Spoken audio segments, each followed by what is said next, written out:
Bette Davis wasn't just an actress, she was a force of nature who battled Hollywood, her rivals, and even her own personal demons. She climbed to the pinnacle of fame, but her journey was anything but glamorous. From stormy relationships to legendary feuds, her life was marked by triumph and turmoil. But behind the scenes, what shocking truth shaped her rise to stardom? Let's uncover the untold story of Bette Davis. Early life and career beginnings. Breaking into Hollywood was no easy feat for Bette Davis, born Ruth Elizabeth Davis in Lowell, Massachusetts. In 1908, she had a relatively ordinary upbringing. Her parents' marriage was troubled, and when she was just 7 years old, her father left the family, leaving her mother to raise Bette and her younger sister. Her mother encouraged her artistic ambitions, and after attending boarding school, Bette decided to pursue acting seriously. She enrolled at John Murray Anderson's dramatic school in New York, where her talent began to shine.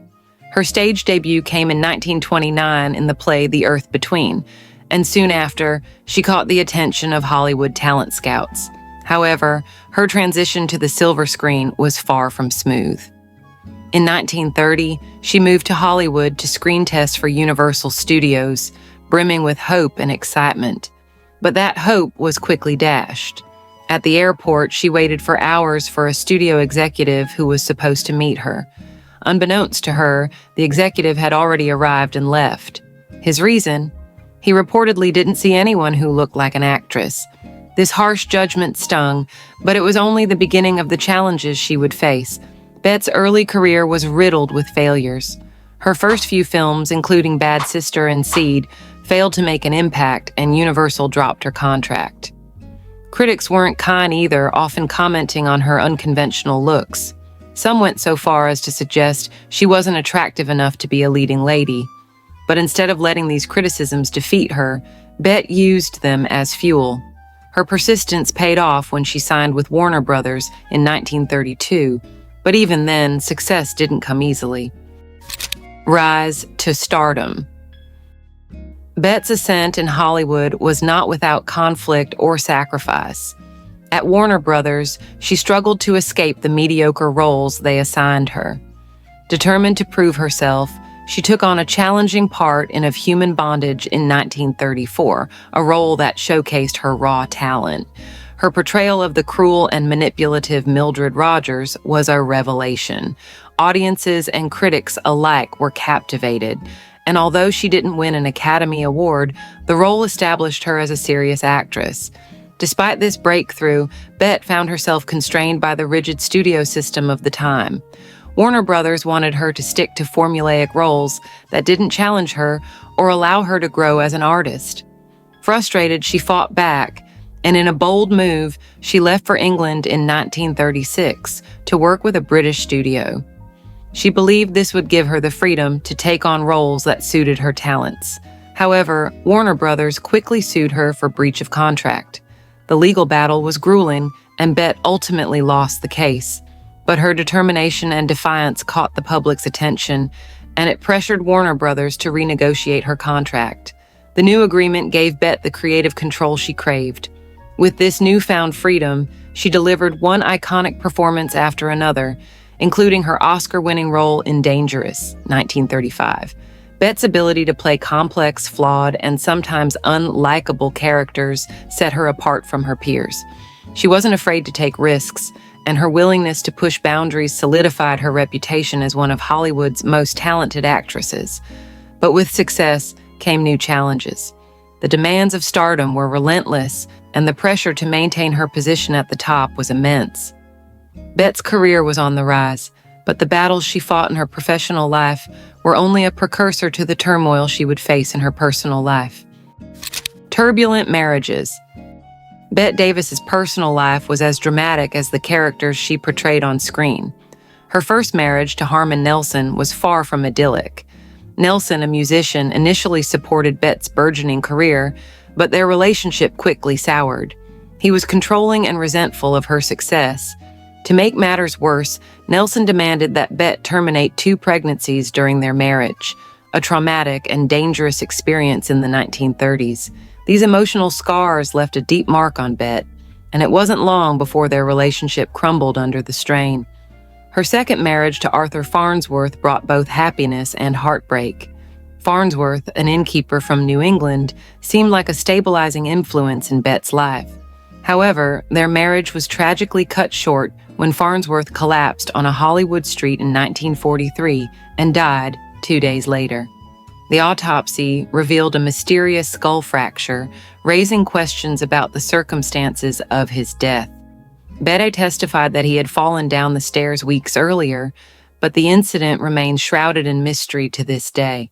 The tragedy left Bette devastated, but she channeled her grief into her work, delivering some of her most memorable performances during this period. Her third marriage to artist William Grant Sherry was perhaps her most tumultuous. Sherry was physically abusive, and their relationship was marred by frequent arguments and violence. Despite these challenges, the couple had a daughter, Barbara, nicknamed BD. Becoming a mother brought joy to Bette's life, but it also added new layers of complexity and tension to her already chaotic personal life. Sherry's abusive behavior eventually led to the marriage's demise, and Bette was once again left to pick up the pieces. Feuds and rivalries. Bette Davis was no stranger to conflict, and her legendary feuds became as famous as her films. Her most infamous rivalry was with Joan Crawford, a clash that began in the early 1930s and spanned decades. The feud ignited when Crawford announced her divorce from Douglas Fairbanks Jr. on the same day Bette was declared the next big star by Universal Studios. Crawford's calculated move stole the spotlight from Bette, and the two actresses were at odds ever since. The animosity only deepened when Bette developed feelings for her co-star Fran Show Tone during the filming of Dangerous. Unbeknownst to her, Tone was already romantically involved with Crawford. As the story goes, Crawford pressured Tone into a quick engagement during the shoot, forcing Bette to witness their romance unfold on set. Heartbroken and humiliated, Bette vowed never to forgive Crawford. Years later, their rivalry reached a boiling point on the set of Whatever Happened to Baby Jane. The two actresses reluctantly agreed to work together, but tension simmered throughout the production. Crawford, known for her meticulous preparation, often sabotaged Bette by intentionally disrupting scenes. In one infamous instance, Crawford stuffed her costume with rocks during a scene where Bette had to drag her across the floor, exacerbating Bette's chronic back pain. Bette, in turn, delivered a real blow to Crawford during a fight scene, further fueling the animosity. The feud extended beyond the set and into the public sphere. When Bette received an Oscar nomination for her role in the film, Crawford conspired to upstage her. She contacted the other nominees and offered to accept the award on their behalf if they couldn't attend. When Anne Bancroft won and couldn't be present, Crawford took to the stage, gleefully accepting the trophy while Bette watched in stunned disbelief. It was a calculated move that cemented their feud as one of the most iconic in Hollywood history. Bette's rivalry with Joan Crawford wasn't her only contentious relationship in the industry. She also clashed with actress Miriam Hopkins during the filming of The Old Maid. The two engaged in a battle of egos, with each trying to upstage the other. Hopkins, still bitter over losing the role of Jezebel to Bette years earlier, arrived on set wearing one of Bette's costumes from the Oscar-winning film. The tension between the two actresses made for a volatile working environment, but it also resulted in a compelling on-screen dynamic that captivated audiences. These feuds, while exhausting, only added to Bette's mystique. They showcased her fiery personality and unwillingness to back down, traits that defined her both on and off the screen. Scandals and affairs. Bette Davis's romantic life was as dramatic and scandalous as her career. Her affair with director William Wyler during the filming of Jezebel in 1938 is often remembered as one of the most passionate love affairs of her life. Wyler, who directed her in some of her most iconic roles, brought out the best in Bette's performances. She later called him the love of her life, but their relationship was far from smooth. Their fiery tempers often clashed, and when Bette discovered she was pregnant, she hoped it would lead to a lasting commitment. Unfortunately, Wyler wasn't ready to settle down, and their relationship ended in heartbreak. Bette quietly terminated the pregnancy and threw herself back into her work, hiding her pain behind her strong, determined exterior. Another notable chapter in her love life was her brief but scandalous involvement with aviation mogul Howard Hughes. Hughes was infamous for his numerous affairs with Hollywood starlets, and Bette was no exception. Their relationship began during her troubled marriage to Harmon Nelson. When Nelson demanded a large sum of money in their divorce settlement, Bette turned to Hughes for help. However, Hughes refused to intervene, leaving Bette to face the financial burden alone. Their affair ended soon after, and Bette was left with a bitter taste from Hughes's lack of support. Her reputation as a no-nonsense, strong-willed woman extended to her personal relationships, where she often found herself embroiled in controversies. Rumors of affairs with other directors and co-stars swirled throughout her career, though Bette rarely addressed these claims publicly. Her ability to remain enigmatic only added to her allure, cementing her status as one of Hollywood's most compelling figures. Despite her tumultuous romantic life, Bette remained unapologetically herself. She refused to conform to the expectations of women in her era, choosing instead to live on her own terms. This defiance often came at a personal cost, but it also solidified her legacy as a trailblazing icon who prioritized her craft above all else. Career resurgence. By the late 1940s, Bette Davis found herself at a crossroads. Her career, once blazing with success, began to lose momentum as younger actresses emerged and the Hollywood landscape shifted. Critics and studios started to view her as a star whose best days were behind her. For a woman as fiercely determined as Bette, this was unacceptable. Her comeback came in the form of All About Eve, 1950, a film that would not only revive her career, but also solidify her legacy. Bette portrayed Margot Channing, a fading Broadway star grappling with aging and the fear of being replaced by younger talent. The role was a perfect fit, allowing her to channel her own frustrations and insecurities into a performance that was both deeply personal and universally relatable. Critics hailed her portrayal as one of the finest of her career, and the film received widespread acclaim, earning 14 Academy Award nominations, a record at the time. All About Eve reestablished Bette as one of Hollywood's greatest actresses, and her performance as Margot Channing became iconic. The film's success led to a series of new opportunities, proving that she still had the power to command the screen. It also introduced her to her fourth husband, co-star Gary Merrill. The two quickly fell in love and married in 1950, blending their families and adopting 2 children together. Initially, their relationship seemed promising, but it soon began to unravel. Merrill's drinking and Bette's intense personality clashed, leading to a tumultuous marriage that ended in divorce after a decade. Despite the challenges in her personal life, Bette continued to work tirelessly throughout the 1950s and 1960s. She took on a variety of roles, refusing to be typecast or limited by her age. Her willingness to tackle unconventional and often unflattering characters set her apart from her contemporaries. Films like The Star, 1952, and Whatever Happened to Baby Jane, 1962, showcased her range and ability to captivate audiences, even in roles that portrayed her as bitter, unhinged, or villainous. Her role in Whatever Happened to Baby Jane was particularly notable, as it reunited her with her longtime rival, Joan Crawford. The film was a box office hit and became a cult classic, further cementing Bette's reputation as a fearless and formidable actress. While her career saw ups and downs in the following years, Bette's resilience and dedication to her craft remained unwavering.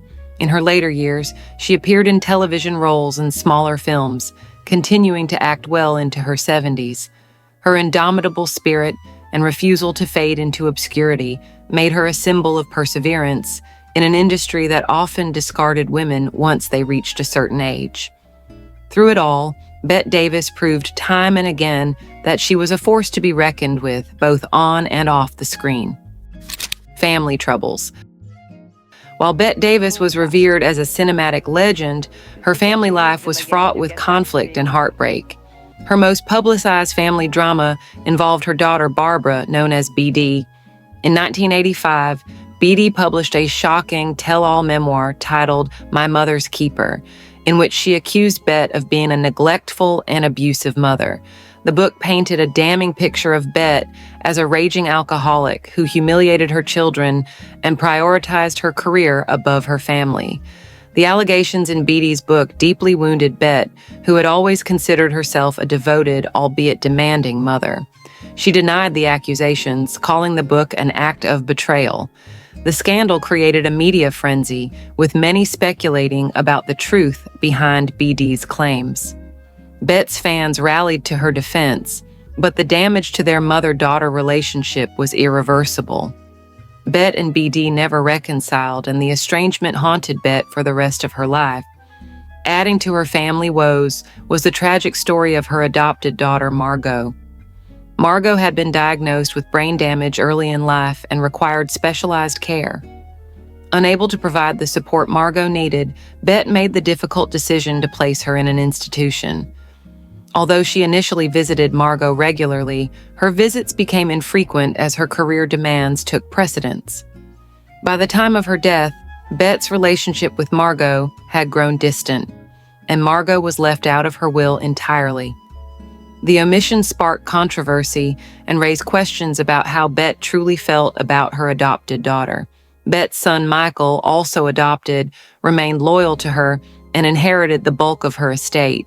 He often defended his mother against BD's accusations and provided insight into the complexities of their family dynamic. According to Michael, Bette's unwavering dedication to her career sometimes came at the expense of her personal relationships, but he admired her resilience and strength.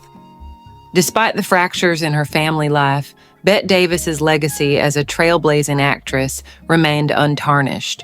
Her ability to portray complex, multifaceted characters on screen mirrored the intricacies of her own life, making her one of the most enduring icons in Hollywood history. Final years and legacy. As Bette Davis entered the final chapter of her life, her indomitable spirit remained a defining feature. However, her later years were marked by significant health challenges. In 1983, she was diagnosed with breast cancer and underwent a mastectomy, a daunting procedure for anyone, let alone a woman in the public eye.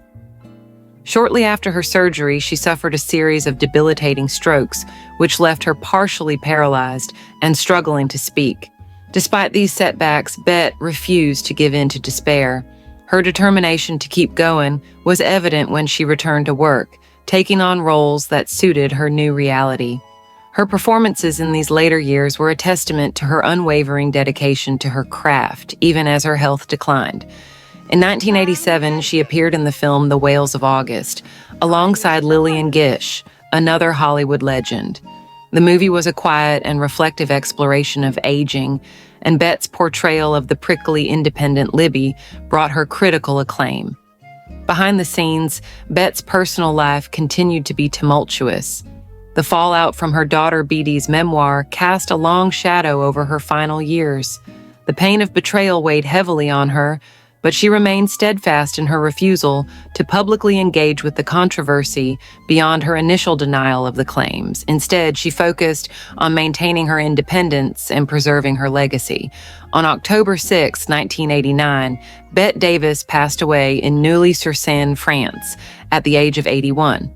Her death marked the end of an era, but her influence on the film industry and popular culture endured.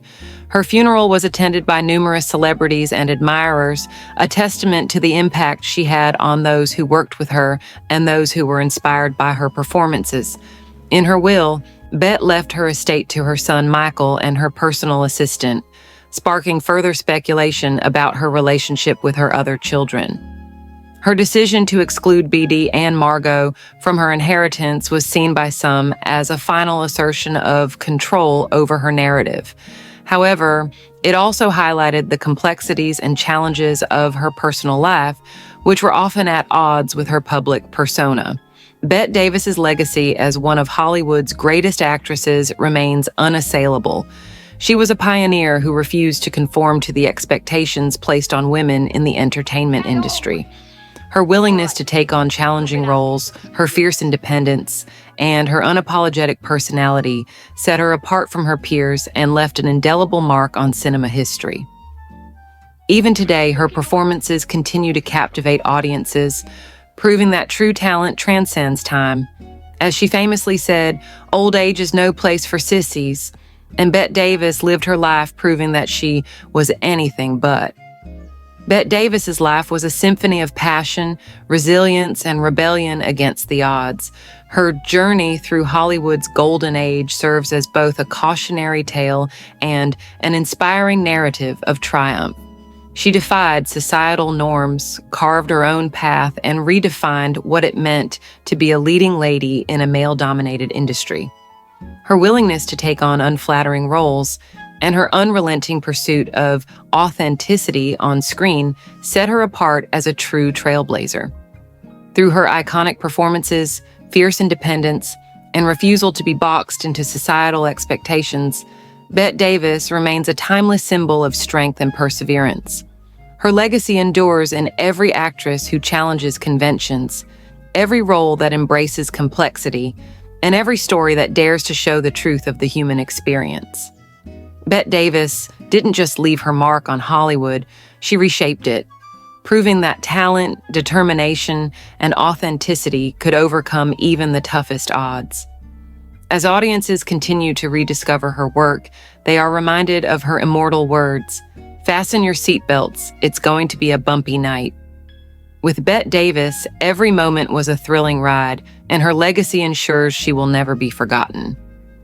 If you enjoyed this deep dive into Bette Davis's extraordinary life, don't forget to like, subscribe, and hit the notification bell for more captivating stories about Hollywood's most legendary figures.